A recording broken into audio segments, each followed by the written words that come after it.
Good morning from Puri sea beach.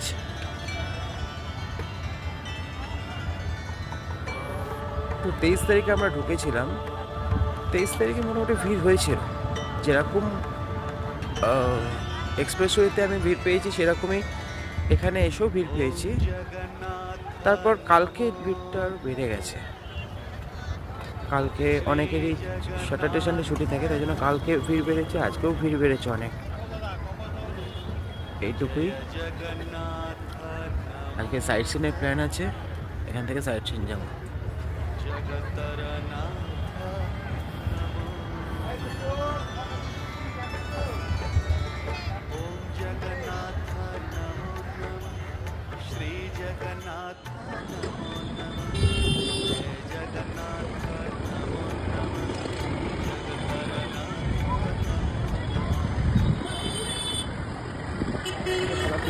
আচ্ছা, এই ভিউটা আমাদের হোটেলের ছাদ থেকে, খুব একটা দূরে নয়। হোটেলের ছাদ থেকে খুব ভালোভাবেই সমুদ্রটাকে দেখা যাচ্ছে। সামনে বড় রাস্তা, সামনে আমাদের গাড়িটা পার্কিং করা আছে, খুব ভালো পার্কিং স্পেসও পেয়েছি।